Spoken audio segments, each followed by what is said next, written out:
You ask Tiger to solve.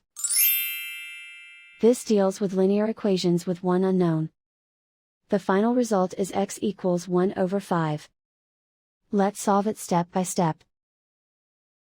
Simplify the expression.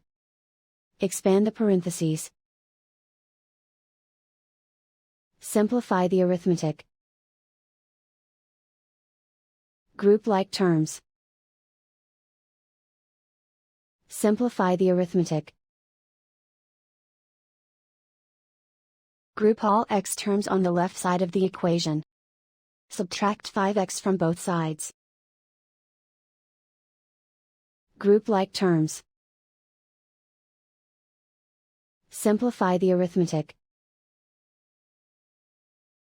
Group like terms. Simplify the arithmetic.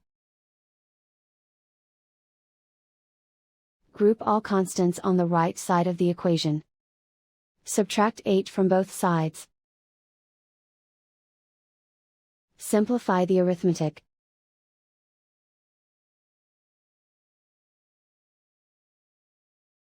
Isolate the x.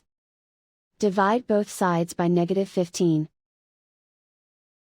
Cancel out the negatives. Simplify the fraction. Cancel out the negatives. Find the greatest common factor of the numerator and denominator. Factor out and cancel the greatest common factor. And so the final result is x equals 1 over 5.